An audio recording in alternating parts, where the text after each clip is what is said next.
سگے چچا کو قتل کرنے والا جب سامنے آیا ہے، جس کا نام وحشی تھا، وحشی ایک حبشی غلام تھا، ابو سفیان کے گھر میں وہ حبشی غلام تھا، اس کا نام وحشی تھا، اور جنگ احد میں حضور صلی اللہ تعالی علیہ وسلم کے سگے چچا ابو حمزہ کو اس نے قتل کر دیا، اور قتل کرنے کے بعد جب کئی سالوں کے بعد، یعنی کچھ سالوں کے بعد جب وہ ایمان لائے، لا الہ الا اللہ محمد رسول اللہ جب پڑھنے کے لیے آتے ہیں تو حضور صلی اللہ تعالی علیہ وسلم کے بارگاہ میں عریضہ پیش کرتے ہیں، یا رسول اللہ صلی اللہ تعالی علیہ وسلم میں وحشی ہوں، میں آیا ہوں۔ حضور صلی اللہ تعالی علیہ وسلم خاموش ہیں۔ حضور صلی اللہ تعالی علیہ وسلم سے وحشی کہتا ہے کہ یا رسول اللہ صلی اللہ تعالی علیہ وسلم آپ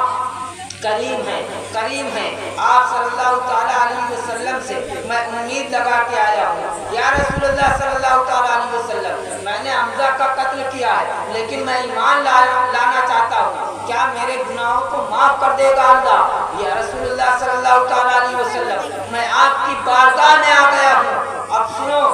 آج اگر کسی کو کسی نے کبھی زندگی میں گالی دی ہوگی تو وہ زندگی بھر یاد رکھتا ہے۔ مسلمانوں سنو اس بات کو، اور جانے سے پہلے دو چار باتیں سن لو، نہیں تو اتنا سب کچھ کرے ہو، اس کا کچھ تو حل نکلنا چاہیے۔ میں نہیں کہہ رہا ہوں، یہ اللہ اور اس کے رسول کا فرمان بول رہا ہے، میری زبان ہے صرف، یہ بول تو اللہ اور اس کے رسول کے ہیں۔ اس بات کو سمجھو کہ آج کسی کو کسی نے گالی دی ہوگی، اگر ایک سال پہلے دی ہوگی تو وہ پورے سال یاد رکھتا ہے، فلاں آدمی نے مجھے گالی دی ہے، فلاں آدمی نے مجھے یہ کہہ دیا تھا، فلاں آدمی نے میرے ساتھ یہ برا برتاؤ کیا ہے۔ بتاؤ، صرف کہنے پہ تم پورا سال ناراض ہو، کہنے پہ صرف تم کھانا پانی بند کیے بیٹھے ہو، صرف برا کہنے پہ تم سلام دعا پڑھ کرے بیٹھے ہو۔ اگر تم سوچو، اگر تمہارے کسی عزیز کا، اگر تمہارے کسی گھر والے کا اگر کوئی قاتل ہو، اگر وہ تمہارے پاس آئے کہ مجھے معاف کر دو، تو بتاؤ کیا کرو گے؟ میرے آقا کا طریقہ دیکھو، میرے آقا کی چاہت دیکھو،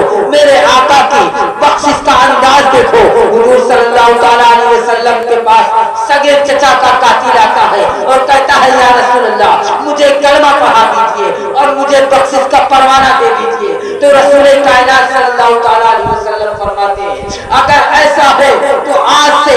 سارے خطاؤں کو میں معاف کرتا ہوں، اللہ تبارک و تعالیٰ بھی تجھے معاف فرما دے گا انشاءاللہ۔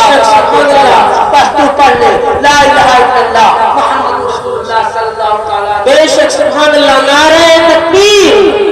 نعرہ رسالت، جشن عید میلاد النبی، آمد مصطفیٰ،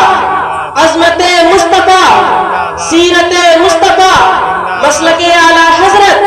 حضرت قاری فرحان صاحب قبلہ، نعرہ تکبیر، نعرہ رسالت۔ ہر عالم کی رحمتیں کسی عالم میں رہ جاتے ہیں، یہ ان کی مہربانی ہے کہ یہ عالم پسند آیا۔ عزیز محترم بزرگوں اور دوستوں، آئیے حصول برکت کے لیے میں بھی چند شعر پڑھ دوں گا اور اس کے بعد سلام ہوگا۔ سلام کے بعد وہ بچی آئی ہے کہ نہیں آئی ہے؟ بشیر